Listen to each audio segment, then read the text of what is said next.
Thank you, Mr. Chairman.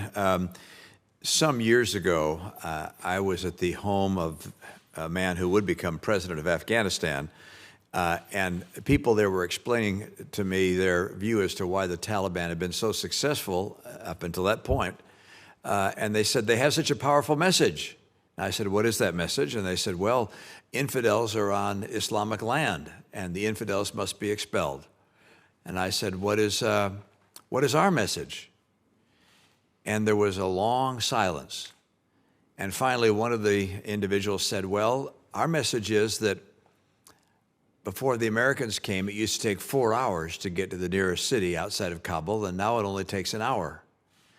And I thought to myself, that's not a message to die for. And fighting for freedom is a fight that typically involves potential loss of life. I'd like to ask each of you, in turn of the way you've already testified, what our message is to the people of the nation or nations that you will represent us in, what the message is as to why America, as opposed to the alternative, which I presume in each case would be China. There is a global competition between nations that are interested in freedom and democracy, and those that want to become authoritarian regimes. Why America? Why associate with us as opposed to, if you will, joining the Chinese? Again, well, please, Mr. Thompson. Thank you, Senator.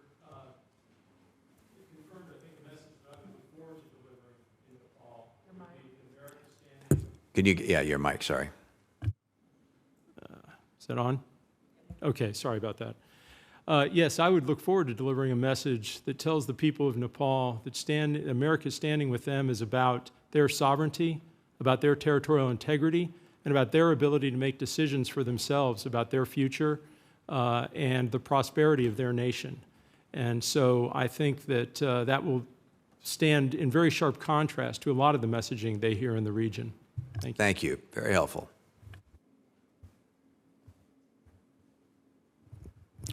Senator, if confirmed, I would very much bring to Thailand a message about all of the values that America stands for: freedom, democracy, human rights, and so many other things. I would also listen to what the Thai want and understand where Thailand is coming from, and work to make certain that our message about the United States is both clear and offers opportunities to Thailand that the Thai people themselves are looking for. One of the things that I believe is a great advantage of the United States is the tapestry that we have, as I mentioned. This is not just government to government, business to business, NGO to NGO. It's so many other things. So I think that ensuring that we're working with all of the diverse things that America brings when it forms a relationship with another country, with another people and its citizens, the citizens of that country, that there are real opportunities here. Opportunities that the country, I believe, will have an interest in.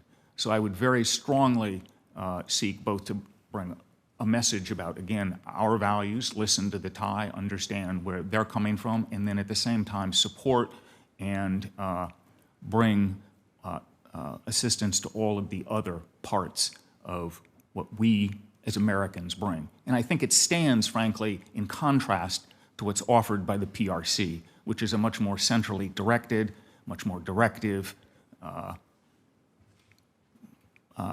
situation, and I don't think that it would be nearly as attractive to the Thai. Thank you, Senator. Thank you. Mr. Abraham. Senator, thank you for the question. If confirmed, I would bring to ASEAN and the nations of ASEAN a message that is really centered in our shared commitment to a free and open Indo-Pacific, one where countries and individuals are free to pursue their interests without fear of or impacts of coercion.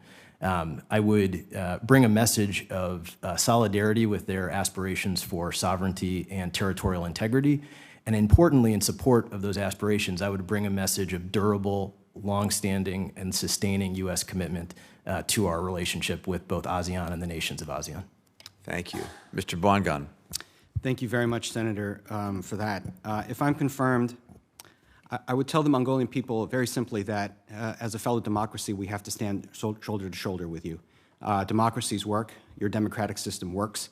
We have a vested interest in ensuring that your democracy is strong and resilient. We want to see you prosper and secure in your own right and make sovereign decisions without fear of coercion from your neighbors.